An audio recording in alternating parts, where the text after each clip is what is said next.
এবার একটু রাজধানীর হাসপাতালের হামের রোগীদের খবর জানতে চাই। সে খবর জানাতে যুক্ত হবেন সহকর্মী মেহেদী হাসান। মেহেদী, আপনি রাজধানীর কোন হাসপাতালে অবস্থান করছেন? সেখানে রোগীর চাপ কেমন দেখছেন? এছাড়া ডাক্তার, এই যে অতি সংক্রমণ হাম এতটা ছড়িয়ে পড়ছে, সে বিষয়ে চিকিৎসকরা কি পরামর্শ দিচ্ছেন তাও জানতে চাই।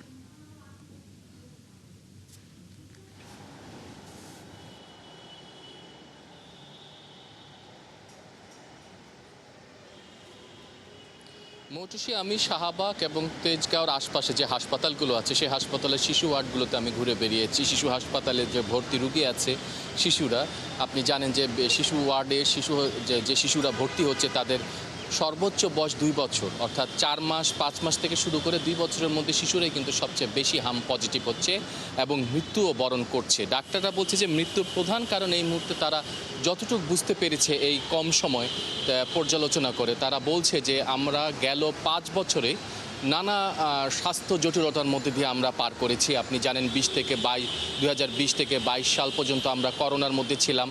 পাশাপাশি ডেঙ্গিও কিন্তু আমাদের বড় প্রভাব ফেলেছে। সব মিলিয়ে কিন্তু দেখা যাচ্ছে যে এই শিশুদের রোগ প্রতিরোধ ক্ষমতা অত্যন্ত কমিয়ে দিয়েছে। পাশাপাশি আপনি জানেন যে এই যে হামের টিকা সেটা কিন্তু 2 ডোজের, প্রথমে নিতে হয় 9 মাস এবং তারপরে কিন্তু একটা পরবর্তীতে আরেকটা ডোজ নিতে হয়। অনেকে কিন্তু 1 ডোজ নেওয়ার পর দ্বিতীয় ডোজটা নেয় না, আবার অনেকে কোনো 2টা ডোজের কোনো ডোজই নেয় না।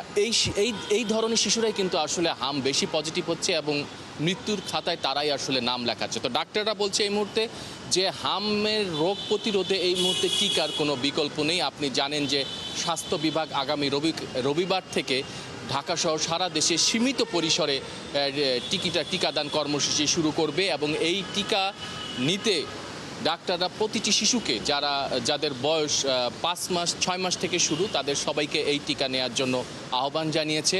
কারণ এই মুহূর্তে ডাক্তাররা মনে করছে যে চিকিৎসার চেয়ে টিকা নেওয়াটাই অত্যন্ত ভালো এবং শিশুদের জন্য অত্যন্ত সময়োপযোগী হবে, এমনটাই জানিয়েছে ডাক্তাররা। মৌটুসী, ধন্যবাদ মেহেদী আপনাকে।